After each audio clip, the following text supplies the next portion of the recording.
Hi, welcome to West Coast Fire. I'm Pastor Brian Keaton, your host, and with me today is my good buddy Robert Schukert. Say hi to everybody, Robert. Hi, I'm Robert Schukert. Robert is going to talk to us today about his journey from being a drug addict to now being a drug and alcohol rehab counselor for Riverside County, California. I know there's a lot of people that watch our podcast and listen on YouTube and then listen to our podcast on different podcast platforms. And we try to always reach out to people that aren't necessarily involved in the church. And today I just want to give you guys some hope. If you know somebody that's struggling with their drug and alcohol rehab or a drug and alcohol problem, I'm a former meth addict myself. Robert, I'm not going to tell you what Robert's done. I'll leave that up to him to share whatever he feels like. And this is totally unscripted. I just called Robert. He was here the other day and I said, Robert, let's do a podcast. And he said, me? Why? I'm like, because you have a journey that will bring hope to people. So, Robert, let's just talk, dude. Tell me. So just feel free. I mean, I want you to share whatever you feel, whatever you're comfortable sharing as far as your journey goes. Okay, Ryan. Well, first I want to thank you for inviting me on your podcast, and this is, allow me to step out of my comfort zone, because that's how we grow. And so I like the way he worded that, allowing me instead of forcing me to, and I'll get you later for this. Because see, I can read between the lines, but thank you for being so gracious. Thank you. Well, so let me start from the beginning. A little background. I am an only child in a family that was raised in a normal upper middle class neighborhood. My dad was served in the military. My mom was an immigrant from the Philippines, and for the most part had a decent childhood. Did not grow up in poverty or anything like that. However, I always knew something was awry. But, it was maybe a combination of spoiled child syndrome and maybe coming to terms with my sexuality, and you weren't from a broken home, right? Your mom and dad were married, weren't they, until your yes. dad passed away? Mm-hmm. Okay. Right. No, well, I take that back. They did officially divorce at one time because my mom suffered from schizophrenia. Oh, okay. So due to her illness, she thought at one time that divorcing would help with her situation. Okay. And but they loved each other till the very end. They were together. So you weren't that classic broken home syndrome child that turns to drug and alcohol. No, not abused. Yeah, not that's what I want people to understand. Right. Because see, so many folks, Robert, think they have a stereotype of what they think people with drug and alcohol addictions are about. Mm-hmm. And they think, oh well, that's because they've been through childhood trauma, or their mom didn't love them, or their daddy didn't love them, or they have all these preconceived notions. And you're one of those guys that you came from a real. I remember when your mom passed away. I never met your mom, but I was with you when you went to the hospital. And just your mom's whole demeanor and the way she loved you tore me up when she passed away. So Robert wasn't that kid from the broken home. No. He wasn't that kid whose parents didn't love him and didn't love each other. Right. So if that's what you think drug addicts are about, then you need to get rid of that preconceived notion, and that's what I want to do. No, you're right. My mom share your story. My mother modeled unconditional love, despite her condition, and the unconditional love of a parent. Yeah. So that was never an issue. What it was is I had the disease of addiction, and diseases and that addiction. It doesn't run rampant in my family. Yeah, we have people in my background that may have struggled with alcohol at one time, one or another. But I'm the only one in my immediate circle that has been through the depths I've been through, and so to elaborate on that, been to prisons 6 times. Wow, I didn't even know it was that many. Yeah, 6 times. I have 2 CDC numbers. I retired one, and then I picked up another. I started using meth. What's the CDC number? California Department of Corrections prison number. Oh, okay. We're all assigned one. Okay. And we carry it like it's like our social security number for prisoners. Oh wow. Yeah. Okay. And so and you had 2. I had 2. You do, So I'm teasing here. It's like, but Yeah. that takes some doing. Yeah, it does take some doing. That means that one time I did good enough to do away with one, Right. and then I regressed and picked up another. So I started using pot. I started drinking maybe when I was 13, and that was just sipping brandy out of my dad's liquor cabinet. And, first time I got buzzed, I was like, oh, this is maybe not for me, and I went a couple more years. Then I started smoking pot in high school a little bit, and one day I was hanging out around some people looking for pot, and I gave them my money, and they came back with crack. Oh, wow. Yeah, kind of, going 0 to 100, right? Yeah. And so they came back with crack, and they got me to try it, and I got hooked on crack. And I was in high school. So can I ask you a question? The crack, was that, because I've read that crack is an immediate addiction. Was it an immediate addiction for you the very first time? Oh, yeah.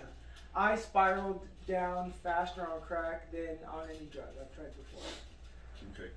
So with crack, that was a 2-year addiction because meth cured it. Yeah. Once I started meth, it was I forgot all about crack, and meth is actually a lot more insidious in the respect that it drug me down slower. Yeah. So instead of with crack, I hit bottom fast and imploded. With meth, I hit my bottom and I skidded for about 10 miles. Yeah. Touching different bottoms. And so with meth, in 2017, I met meth, and that started a 20-year run. You said 2017. I started using meth, and that started a 20-year run of using meth. Okay, so it would have been, what, 97? Because you said 2017. Right, so 17. And I know you've been clean. This is 2020, so 2017 is only 3 years. I'm sorry, 2000. What was I thinking? No, 17. I was working for you already. Yeah, big time. Yeah, I was 17. That's where I'm getting that number from, guys. I was 17, and 17. That was like what, 1989, and that started a 20-year. Okay, yeah, that's that, and that the time frame works. See, where Robert and I met was, I used to own a landscape construction company, and I went to this LGBT affirming church here in Palm Springs, and we had a policy in our company that we were a second chance employer. And what that means is if you've got a history of drug and alcohol, or even being in prison or jail, that's not an issue for us, that we would hire you anyway and let you prove yourself. And I was very proud of that. And Robert came to me one Sunday, his first Sunday in this church, and he came to me afterwards because I had made an announcement in the church that I needed to hire somebody. And so Robert comes chasing me down afterwards, and he's like, I think you've been clean, what, a week at that point? Well, I had just gotten out of jail, and Okay. I was 2 months in jail not using. Okay, so you've been out of jail a week. Yes. Yeah, and he had been out of jail a week, and at the time he didn't have transportation of his own. And so, I was really very proud of my record as far as being a second chance employer, but I'll be honest with you, I was scared to death at the thought of hiring somebody that had only been out of prison for a week. And so we already had one guy on the crew that didn't have his own transportation, and I was picking him up, and it was not ideal. So I'm like, sorry, Robert, you gotta have your own car. And the very next Sunday, Robert comes up to me before service and goes, I got my own car. Can I come to work tomorrow? And I'm like, oh, gee, because I told him, I said, I can't hire you without your own car. And so he comes up to me and he's like, I got my own car. Can I come to work tomorrow? And I'm like, oh, he goes, well, that's what you said. I'm like, oh, yeah, it is, isn't it? I'm like, oh my. Yeah, sure, come on to work tomorrow. Here's my number. And I gave him the card, and Robert turned out to be unequivocally the best decision I ever made. Robert to this day still has it. That was what, 8 years ago? Yeah, that was 2013. 2013, so 7 years ago. And Robert still has a key to my house. You know, he went from being, you know, that risk that, you know, I had no choice but to take because I'd already made my commitment that I would hire him if he had a car, to being, you know, a dear friend. He and his husband are friends of ours, and I wouldn't trade the friendship for anything. So when you get the chance to give that person that you meet the second chance, to give them an opportunity to step out of who they've been and step into who God's calling them to be, I encourage you to take that chance. Use wisdom, use discretion, let the Holy Spirit guide you. But don't be afraid, don't be hesitant to give that person that chance, because you could come out with an amazing friendship on the other side. So go ahead, sorry, Robert. You know, well, I'm glad you brought that up. I mean, just so that's the way this kind of works. Yeah. That's your account and my account. On my thought level and my emotional level at that time was total survival at that moment. All I knew was the drug life. So all I knew was how to hustle, how to do what I had to do to survive. So when I got out of jail, mind you, I had ostracized myself from my family. I had not I had not matured in any other positive way other than what is needed to survive in the drug culture. So I'm living with one of my former customers that used to buy drugs from me, and I am trying to promote myself getting clean with this person getting clean as well. And it just happened. This is a testament to how God really started to work in my life, and just how Brian talked about how I was a blessing to his company and got a friendship with him. That was just God doing for me what I couldn't do for myself. Yeah. Because all those years prior, I mean, that would have never what took place between me and him would have never happened before. I would have screwed up somehow, or I would have not followed through on something. And so it was all in God's good, perfect timing. And I remember the day that I gave you the key to my house. Mm-hmm. You cried. Do you remember that?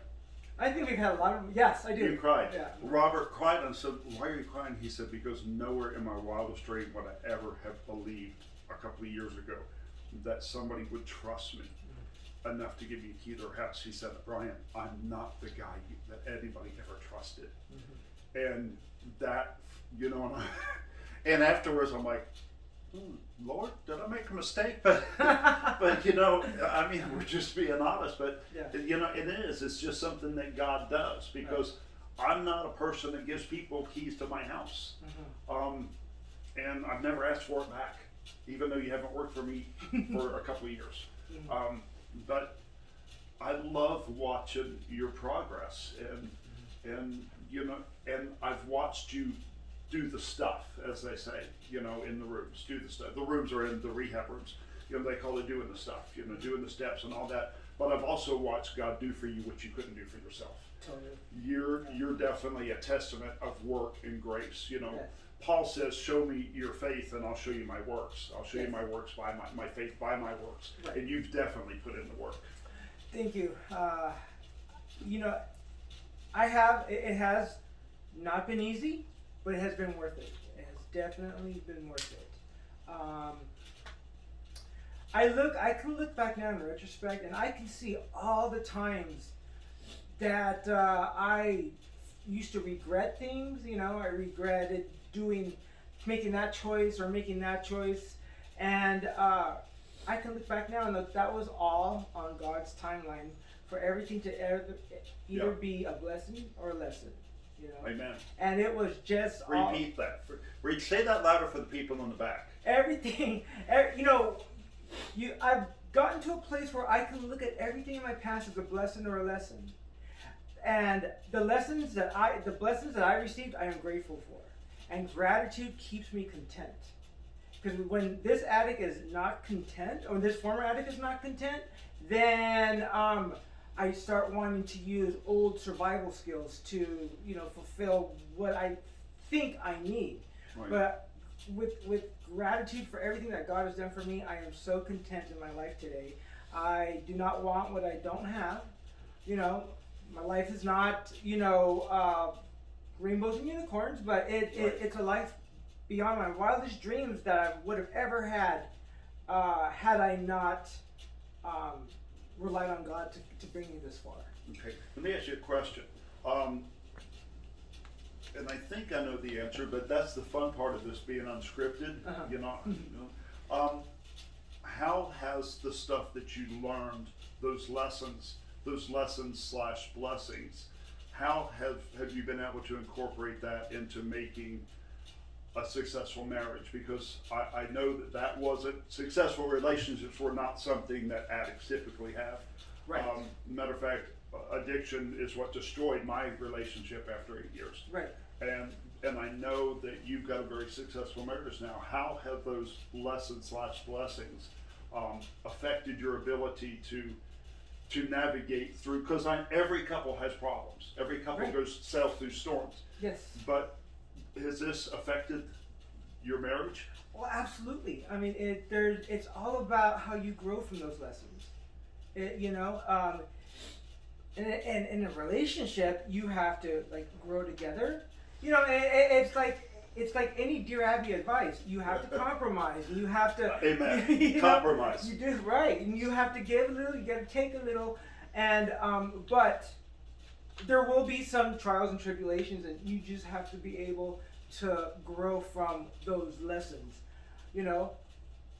I've had a lot of, and also I've had more blessings than those lessons too. Amen. So that I take that into account as well. And part of that, the reason that I think for that is that I know you and you stay focused, and it's something that they teach you in rehab, and you stay focused on the gratitude. Mm-hmm. And when your constant focus is gratefulness and thankfulness, Mm-hmm. you tend to notice how many your blessings. You actually may have 10 times more lessons than you have blessings, Mm-hmm. but if you're focused on the blessings, Mm-hmm. the lessons seem to, Right. they're not as important. Right. I mean, the lessons are important. The trial that brought the lesson about is not the same. Right. You Well, I just know that nothing happens in God's world by mistake. So anything, so now we're talking, we're going into the realm of acceptance here. One thing recovery has taught me is acceptance of how everything is at this given moment. That nothing happens in God's world by mistake, and that helps me accept the lesson or the blessing. It's easy to accept a blessing, but it helps me to accept the lesson, and that I will, and having that faith that I will grow from it. Because sometimes I know I'm having a bad day, and I'm like, I can't take it anymore. I just want to, shut my door and shut down, and I know that I will grow from this, right? And it just brings me back to those old adages: what doesn't, kill you makes you Doesn't stronger, kill you makes you and one step at a time. Only focus on what's right in front of you. Don't future trip. All those things. Those are all things those are all development. Those are all maturity skills that us addicts do not receive when we're in the drug culture. Right. And I fast tracked it when I really focused on my faith and my recovery, being in the 12-step rooms.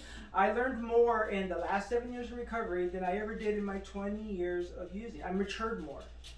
Yeah. And So you mentioned drug culture, and Darwin was on the show a couple of weeks ago, and we talked about gang culture. Mm-hmm. Can you just kind of maybe throw something out there to give folks just kind of a maybe, and drug culture is like this, and as opposed, can you give us some examples of how drug culture is completely diametrically opposed to the culture that you live in now?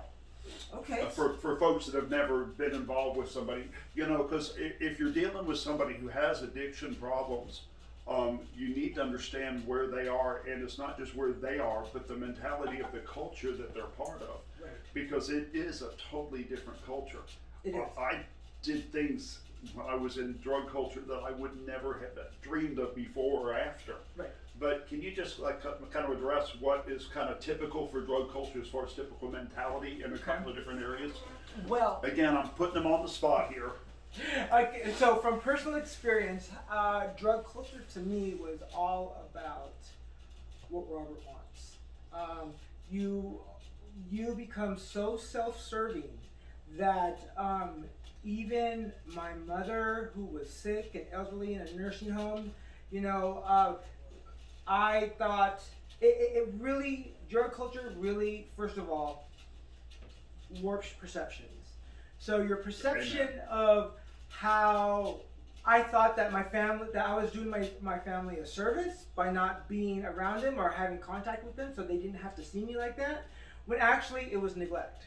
I was not, Wow. I was neglecting my family, not being present for, momentous occasions, and it was, but my perception was that I was doing them a service because, they don't have to see me like this and they don't know what's going on with me.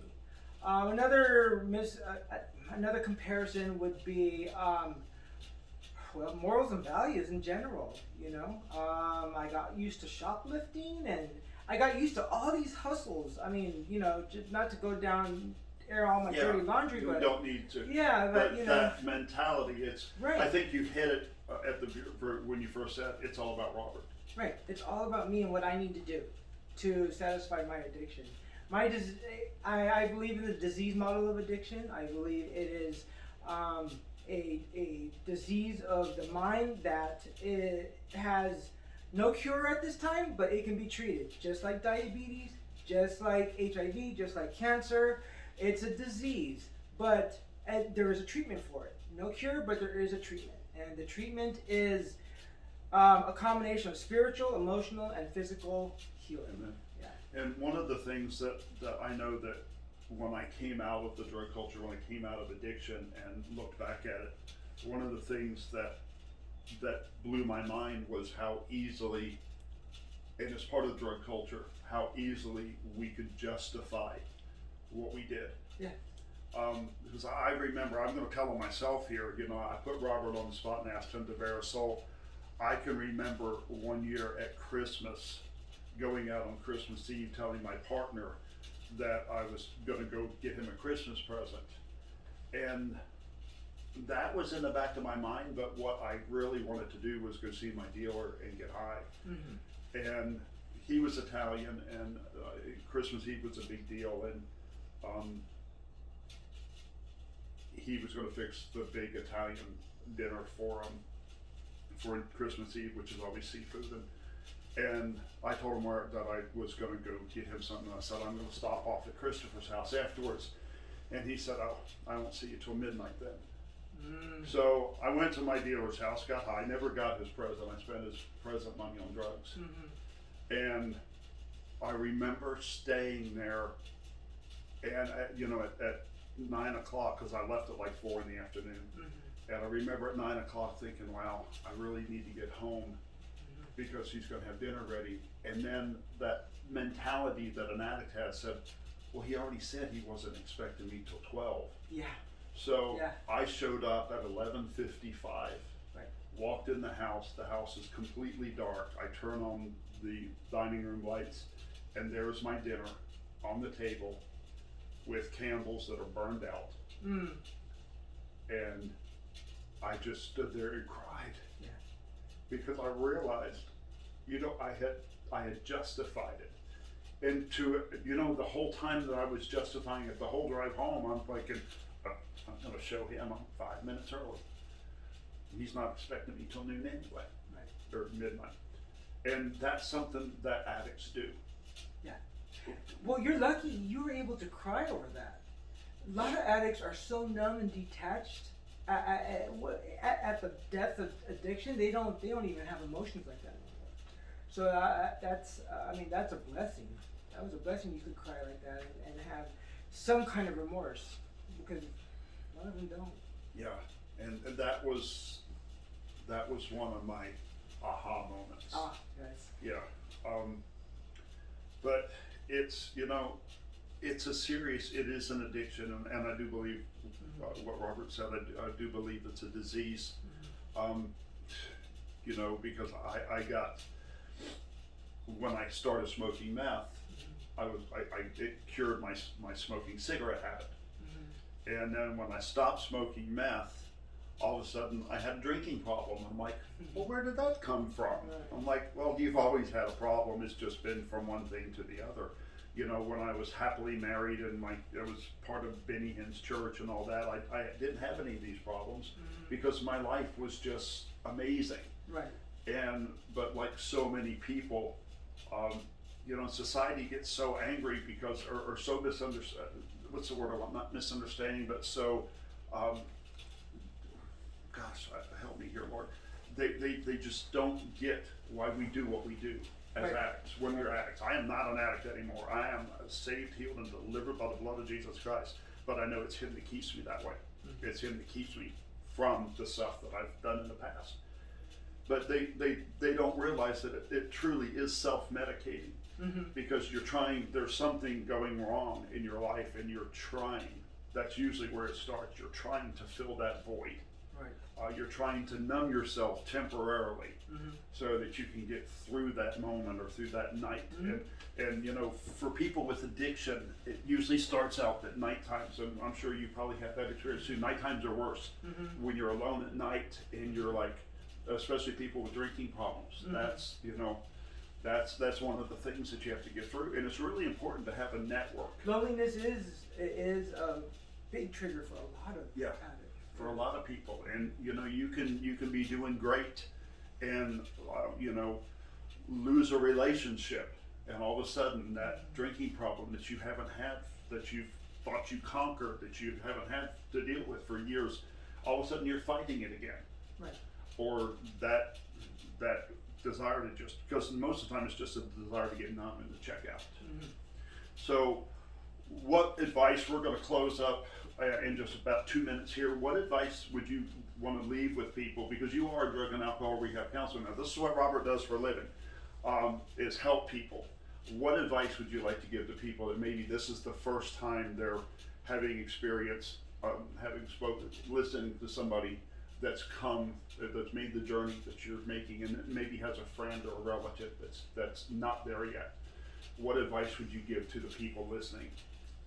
Well, there's a saying that says you can lead a horse to water, but you can't make him drink it, right? So there's a term in the rooms called being someone's Eskimo. So if you have someone that is struggling, all you can do is love on them and have resources available for them so that they can get the help when they want it. You gotta just trust in God. I've been blessed that I work with the same people that I used to be. I work with people on probation, people that are coming straight out of prison, and I get to relate to them in a new sort of way. So go to your resources. Go to NA, AA. Ask people how they got clean. For the newcomer, just don't give up. Do not surrender. Never lose hope. Because it's a journey. It's not an off and on switch. It's not a one-time fix. Recovery is a journey, and there's stages of change that you're going to go through. And just to elaborate on that really quick, you're going to go from I don't have a problem to maybe I have a problem to how should I fix this problem to okay, I'm fixing the problem to maintaining that change. Okay, and you might maintain that change for a while and slip a little bit, but don't give up. Go through those stages again, and sometimes you'll go from one stage to a totally different stage, and that's okay as long as you maintain that stage of change. And because there's many different ways to recovery, you got to find what works for you. What worked for me might not work for you, but there is something out there for you that will work. And so. Okay, so I just want to encourage you that if you're dealing with addiction yourself, or someone that you love is dealing with addiction, that doesn't have to be the end of the story, and the story doesn't have to have a crash ending. The story, everybody's story, has the ability to have a happy ending. Your story, your loved one's story, could be part of God's plan. Robert would have never dreamed 10 years ago that he would be doing a podcast, or that he would be working with people, that he would be doing a podcast encouraging people on how to get clean. But his story was part of God's plan for his life. So I encourage you, love that person, unconditionally love them. I'm not saying enable them, but let them know that you love them regardless of what they're going through. And pray for them. Pray that their story becomes part of God's plan for their life. And this is Pastor Brian King with Reignite Palm Springs, bringing you West Coast Fire, wishing you the blessing of shalom. May there be nothing missing, nothing broken in your life. I love you all.